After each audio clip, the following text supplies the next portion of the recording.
मेहरबान है।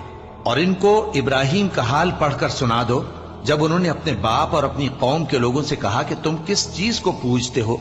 वो कहने लगे कि हम बुतों को पूजते हैं और उनकी पूजा पर कायम हैं। इब्राहिम ने कहा कि जब तुम इनको पुकारते हो तो क्या ये तुम्हारी आवाज सुनते हैं या तुम्हें कुछ फायदा दे सकते या नुकसान पहुंचा सकते हैं? उन्होंने कहा नहीं, बल्कि हमने अपने बाप दादा को इसी तरह करते देखा है। इब्राहिम ने कहा, क्या तुमने देखा कि जिनको तुम पूजते रहे हो, तुम भी और तुम्हारे अगले बाप दादा भी, तो वो मेरे दुश्मन हैं, मगर रब्बुल आलमीन मेरा दोस्त है। जिसने मुझे पैदा किया है सो वही मुझे रास्ता दिखाता है, और वो जो मुझे खिलाता और पिलाता है, और जब मैं बीमार पड़ता हूं तो मुझे शिफा बख्शता है, और वो जो मुझे मौत देगा और फिर जिंदा करेगा, और वो जिससे मैं उम्मीद रखता हूं कि क़यामत के दिन मेरा कसूर बख्शेगा।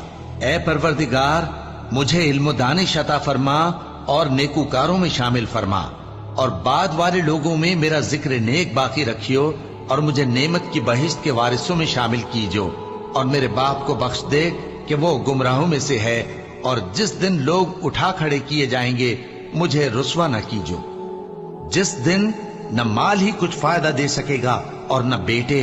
हाँ, जो शख्स अल्लाह के पास बेरोग दिल लेकर आया वो बच जाएगा, और बहिश्त परहेजगारों के करीब कर दी जाएगी, और दोज़ख गुमराहों के सामने लाई जाएगी, और उनसे कहा जाएगा कि जिनको तुम पूजते थे वो कहाँ हैं, यानी जिनको अल्लाह के सिवा पूजते थे, क्या वो तुम्हारी मदद कर सकते हैं या खुद बदला ले सकते हैं?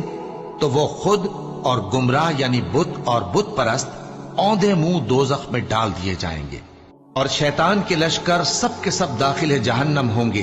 वहां वो आपस में झगड़ेंगे और कहेंगे कि अल्लाह की कसम, हम तो खुली गुमराही में थे जबकि हम तुम्हें रब्बुल आलमीन के बराबर ठहराते थे, और हमको इन गुनाहगारों ही ने गुमराह करने वाला अज़ाब होगा। तो उनकी कौम के लोग जवाब में बोले तो ये बोले कि इसे मार डालो या जला दो, मगर अल्लाह ने उनको आग में जलने से बचा लिया।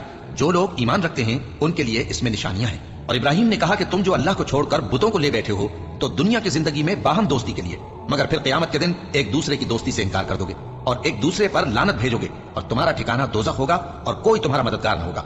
बस उन पर एक लूत ईमान लाए, और इब्राहिम कहने लगे कि मैं अपने परवरदिगार की तरफ हिजरत करने वाला हूँ, बेशक वो गालिब है, हिकमत वाला है। और हमने उनको इसहाक और याकूब बख्शे, और उन्हीं की औलाद में पैगंबरी और किताब रख दी, और उनको